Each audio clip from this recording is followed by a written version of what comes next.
Her small hand trembled when I pointed at the calendar. Red circles on random days, some past, some ahead. "What do these mean?" I asked, keeping my tone light. She froze.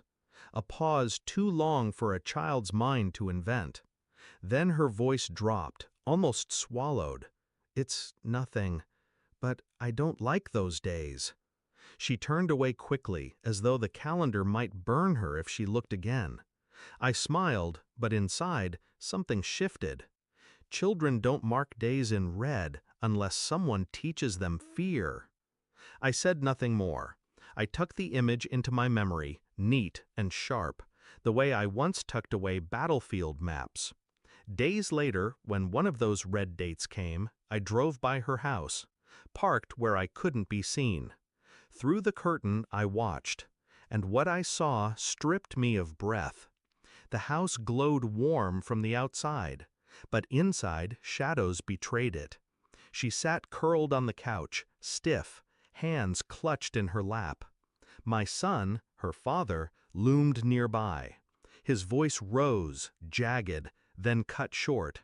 His hand lifted, then fell, too fast, too harsh. I pressed closer to the glass, rage tightening like a vice around my ribs. The girl didn't cry. She had learned silence. She only flinched. Her fear matched the calendar. I thought of the circles again, predictable days, repeated patterns. He had always been charming on the surface, smiles that convinced neighbors, lies polished for coworkers. I had doubted him before, small things that didn't add up. But doubt is easy to bury when blood ties bind you. Now there was no burial. The truth was raw, undeniable. He was hurting her, and she had been forced to live inside the rhythm of his cruelty. I stepped back from the window before the storm in me showed on my face. Because storms destroy everything. And I wasn't here to destroy blindly. I was here to know, to confirm, to prepare. I began watching him the way predators watch prey, quiet, patient. I checked his phone records, numbers he dialed late at night. I tracked his paychecks, money siphoned into accounts she never saw. I found bars he visited, the ones where he sat too close to women not his wife. And all the while, the red circles multiplied in my head. I questioned the girl gently, never pressing too hard. "Do you want to come stay with me sometime?" She always said yes too quickly, as though escape was her only wish. Her eyes said everything her words couldn't. I documented dates, bruises, times she missed school, reports filed by teachers that mysteriously vanished from the system. He was clever. He had built walls around his sins. But walls only matter until someone finds the cracks. Each discovery was a nail in his coffin, laid down with precision. I gathered, never confronting, never warning him, because confrontation without evidence is weakness, and weakness feeds abusers. I was waiting for the moment he could no longer run from truth. It came in the form of a report, medical records, photographs from the investigator I hired. Dates matched against the red circles, patterns too precise to deny. I carried the folder to his house on another marked day. My granddaughter opened the door, her eyes wide when she saw me. Relief flickered across her face. He came into the room moments later, surprised but trying to hide it. I laid the folder on the table. "Read." He smirked at first, then the smirk faded.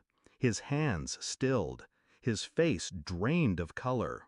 Photographs don't lie, neither do doctor's notes. Behind me, the girl stood silently, watching. His lips parted. "Dad," I raised a hand. Calm, cold, no excuses. His voice broke into fragments. Rage, fear, denial, all useless. The girl didn't blink. She had waited her whole life for this silence.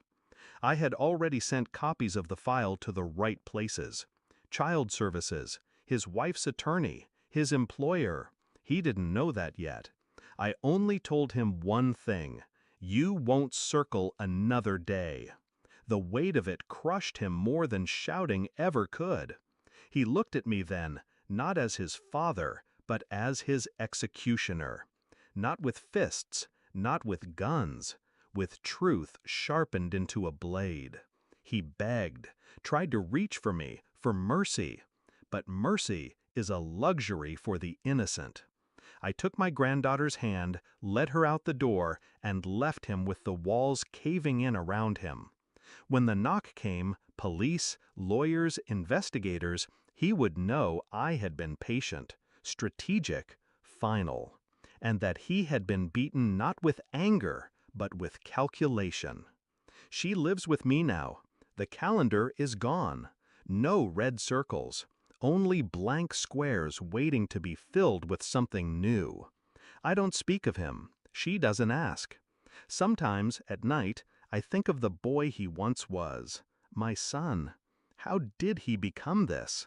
But blood is nothing when it rots. I cut that vein clean.